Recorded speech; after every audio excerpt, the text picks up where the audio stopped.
Hujan tak kunjung reda, perempatan JMP Ambon macet akibat luapan air. Perempatan Jembatan Merah Putih atau JMP Ambon macet menyusul luapan air menggenangi kawasan tersebut hingga di atas mata kaki orang dewasa.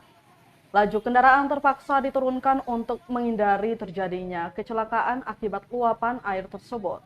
Pantauan tribunambon.com di perempatan Poka Selasa 5 Juli 2022 pukul 11 siang. Warga sekitar tengah membantu mengarahkan kendaraan untuk mengurangi kemacetan. Mereka juga membantu pengendara roda 2 melewati genangan air. Sementara itu puluhan warga lainnya menunggu di emperan toko berharap hujan segera reda. Salah seorang mahasiswa mengaku akan ke kampus, namun masih menunggu genangan air surut. Perakiraan cuaca Ambon hari ini Selasa 5 Juli 2022. Ambon waspada diguyur hujan sepanjang hari.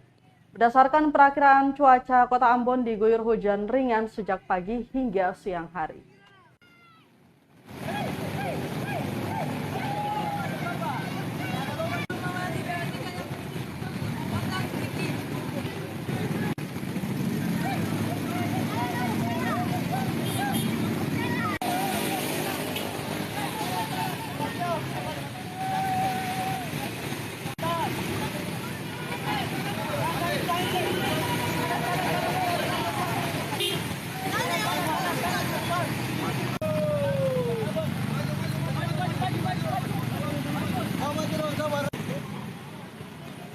Terima kasih sudah nonton.